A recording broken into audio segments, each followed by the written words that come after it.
আসসালামু আলাইকুম।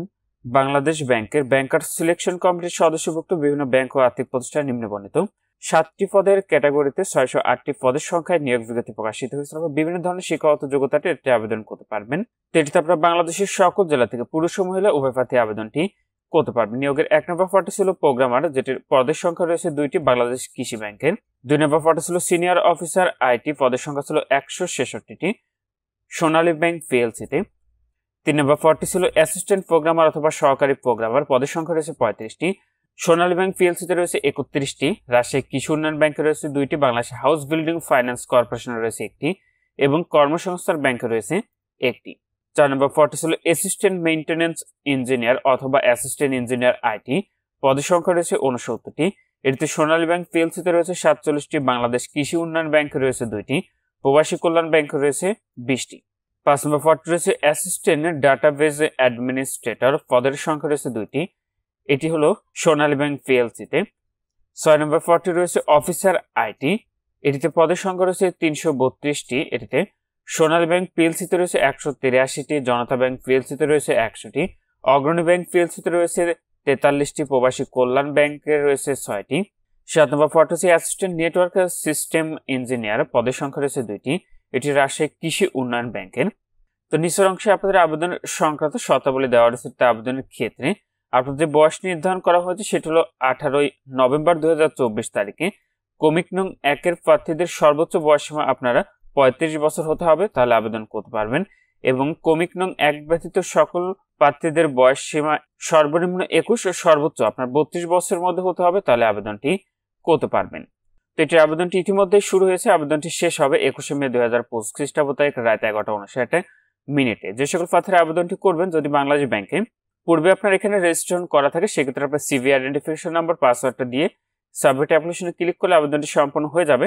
আর যাদের আপনারা এখানে বাংলাদেশ ব্যাংকে পূর্বে রেজিস্টার করা নেই, সেক্ষেত্রে রেজিস্টার অপশনে ক্লিক করে সকল তথ্য আপনি সঠিকভাবে পূরণ করে এখান থেকে আবেদনটি সম্পন্ন করতে পারবেন। এবং নির্ধারিত যে ফিটি রয়েছে সেটি কিন্তু আপনাদের আবেদন করার পরে কিন্তু পরিশোধ করতে হবে। আবেদন ফি হলো 200 টাকা। আর আবেদন ফিটি আপনাকে রকেটের মাধ্যমে কিন্তু পরিশোধ করতে হবে। কিভাবে ফিটি পরিশোধ করবেন দেখতে পাচ্ছেন, এখানে ফি পরিশোধের নিয়মাবলী দেওয়া রয়েছে। আপনি এই নিয়মাবলীটি অনুসরণ করে আপনার ফিটি পরিশোধ করে দিবেন।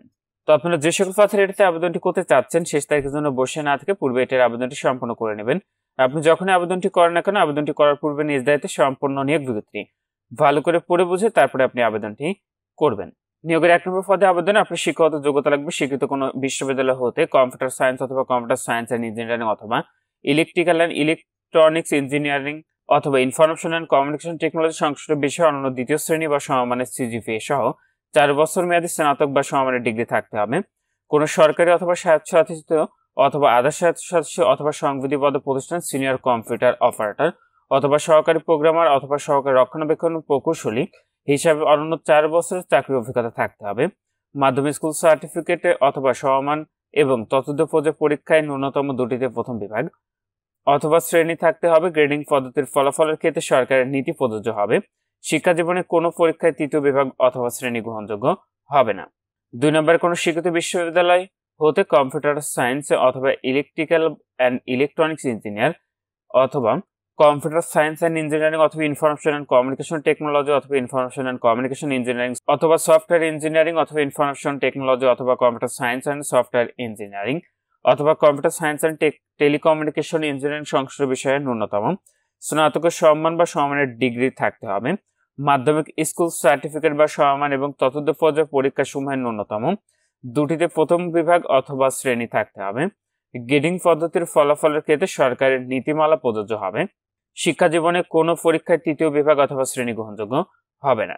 3 নম্বর পদে কোনো স্বীকৃত বিশ্ববিদ্যালয় হতে কম্পিউটার সায়েন্সে অথবা কম্পিউটার সায়েন্স অ্যান্ড ইঞ্জিনিয়ারিং অথবা ইলেকট্রিক্যাল অ্যান্ড ইলেকট্রনিক্স ইঞ্জিনিয়ার অথবা ইনফরমেশন অ্যান্ড কমিউনিকেশন টেকনোলজি অথবা ইনফরমেশন অ্যান্ড কমিউনিকেশন ইঞ্জিনিয়ারিং অথবা সফটওয়্যার ইঞ্জিনিয়ারিং অথবা ইনফরমেশন টেকনোলজি অথবা computer science and software engineer computer science and telecommunication engineering সংশ্লিষ্ট বিষয়ে ন্যূনতম স্নাতক সম্মান বা সমমানের ডিগ্রি থাকতে হবে। মাধ্যমিক স্কুল সার্টিফিকেট বা সমমান এবং ততোধিক পর্যায়ে পরীক্ষা সমূহের ন্যূনতম 2টিতে প্রথম বিভাগে অথবা শ্রেণী থাকতে হবে। গ্রেডিং পদ্ধতির ফলাফলের ক্ষেত্রে সরকারি নীতিমালা প্রযোজ্য হবে। শিক্ষা জীবনে কোনো পরীক্ষায় 3য় বিভাগ অথবা শ্রেণী গ্রহণযোগ্য হবে না। স্বীকৃত অথবা নিবন্ধিত কোনো প্রফেশনাল কম্পিউটার সোসাইটির সদস্য ও সহযোগী সদস্য হতে হবে।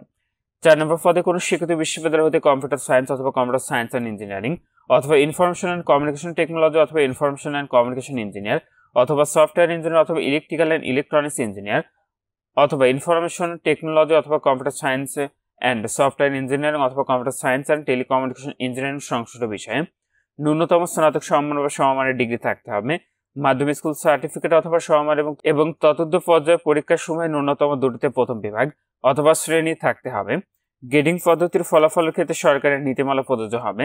শিক্ষা জীবনে কোনো পরীক্ষায় তৃতীয় বিভাগ অথবা শ্রেণী গ্রহণযোগ্য হবে না।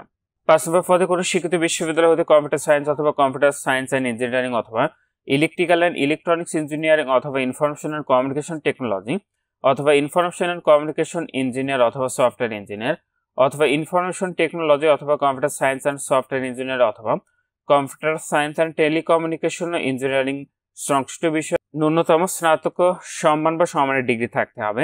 মাধ্যমিক স্কুল সার্টিফিকেট বা সমমান এবং ততোর্ধ্ব পর্যায়ে পরীক্ষায় ন্যূনতম দুটিতে প্রথম বিভাগ অথবা শ্রেণী থাকতে হবে। গ্রেডিং পদ্ধতির ফলাফলের ক্ষেত্রে সরকারের নীতিমালা প্রযোজ্য হবে। শিক্ষা জীবনে কোনো পরীক্ষায় তৃতীয় বিভাগ অথবা শ্রেণী গ্রহণযোগ্য হবে না। 6 নম্বর পদে কোনো স্বীকৃত বিশ্ববিদ্যালয়ে হতে কম্পিউটার সায়েন্স অথবা ইলেকট্রিক্যাল অ্যান্ড ইলেকট্রনিক্স ইঞ্জিনিয়ারিং অথবা কম্পিউটার সায়েন্স অ্যান্ড ইঞ্জিনিয়ারিং অথবা ইনফরমেশন অ্যান্ড কমিউনিকেশন টেকনোলজি অথবা ইনফরমেশন অ্যান্ড কমিউনিকেশন ইঞ্জিনিয়ারিং অথবা সফটওয়্যার ইঞ্জিনিয়ারিং অথবা ইনফরমেশন টেকনোলজি অথবা computer science and software engineering অথবা computer science and telecommunication engineering সংশ্লিষ্ট বিষয়ে ন্যূনতম স্নাতক সম্মান বা সমমানের ডিগ্রি থাকতে হবে।